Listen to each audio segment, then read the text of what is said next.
आज जो कूटनीतिक चाल चलकर भारत ने तुर्की को एक महत्वपूर्ण परियोजना से बाहर कर दिया है, वो तुर्की के राष्ट्रपति यानी एर्दोगान को जिंदगी भर सुकून से सोने नहीं देगी, क्योंकि अपने आप को मुस्लिम वर्ल्ड का मसीहा समझने वाले तुर्की को भारत ने कौड़ी की इज्जत नहीं दी और IMEC से सीधे बाहर भी कर दिया। दरअसल प्रधानमंत्री नरेंद्र मोदी ने गुरुवार को यानी 5 सितंबर 2025 को यूरोपीय परिषद के अध्यक्ष एंटोनियो कोस्टा और यूरोपीय आयोग के अध्यक्ष उर्सुला वॉन लेन के साथ संयुक्त रूप से फोन पर बात की। इस बातचीत के दौरान भारत मध्य पूर्व यूरोप गलियारे यानी इंडिया मिडिल ईस्ट कॉरिडोर के लिए एक बड़ा कदम उठाया गया, जिसमें यूरोपीय नेताओं ने इस कॉरिडोर के एग्जीक्यूशन को लेकर आगे बढ़ने पर सहमति व्यक्त की है।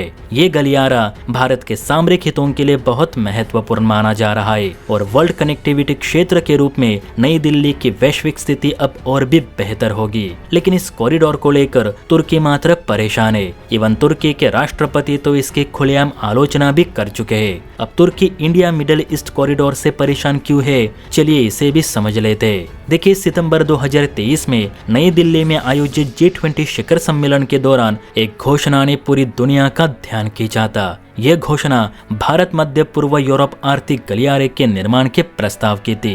भारत, अमेरिका, यूरोपीय संघ और खाड़ी के प्रमुख देशों से समर्थित इस कॉरिडोर का उद्देश्य मध्य पूर्व के माध्यम से भारतीय बाजारों को यूरोप से जोड़ने वाली एक आधुनिक लॉजिस्टिक चेन बनाना है। India middle east Europe corridor मुख्य रूप से 2 अंतर्राष्ट्रीय मार्गों से मिलकर बनता है। इसमें एक पूर्वी गलियारा है जो भारत को अरब की खाड़ी से जोड़ता है और एक उत्तरी मार्ग है जो जॉर्डन और इजराइल से होकर गुजरता है। ग्रीस, इजराइल और जॉर्डन जैसे देश इस गलियारे के महत्वपूर्ण हिस्सा है, लेकिन खुद को यूरोप और एशिया के बीच का पुल समझने वाली तुर्की को भारत ने इस मेगा प्रोजेक्ट से बाहर रखा। यही वजह है कि एर्दोगान इसे लेकर टेंशन में है। अब भारत ने तुर्की को India middle east Europe corridor से बाहर क्यों रखा, तो इसके पीछे की वजह ये बताई जा रही है कि आज से 4 साल पहले तुर्की ने भारत से थोरियम से बनने वाली परमाणु ऊर्जा तकनीक की मांग की थी ताकि वो उससे बिजली बना सके, लेकिन भारत ने ये तकनीक तुर्की को देने से मना कर दी,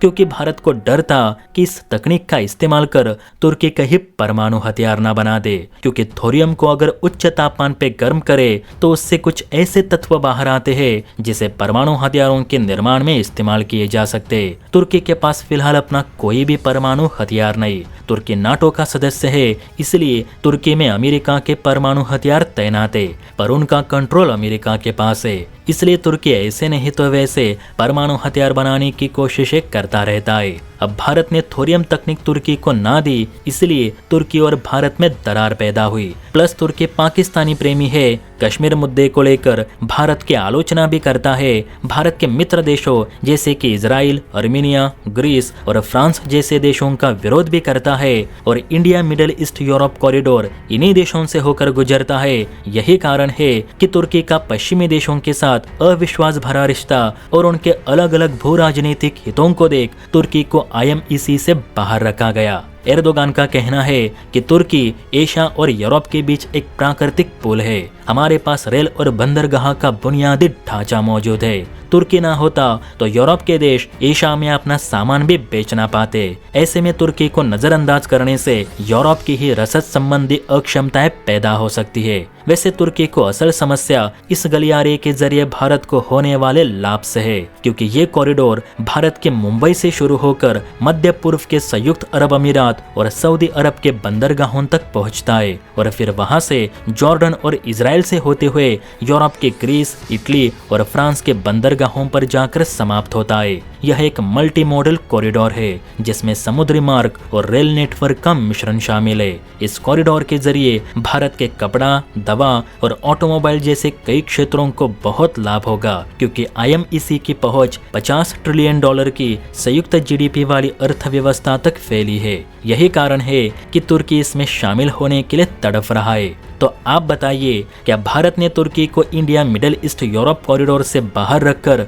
सही किया या गलत? नीचे कमेंट करके अपनी राय जरूर दे।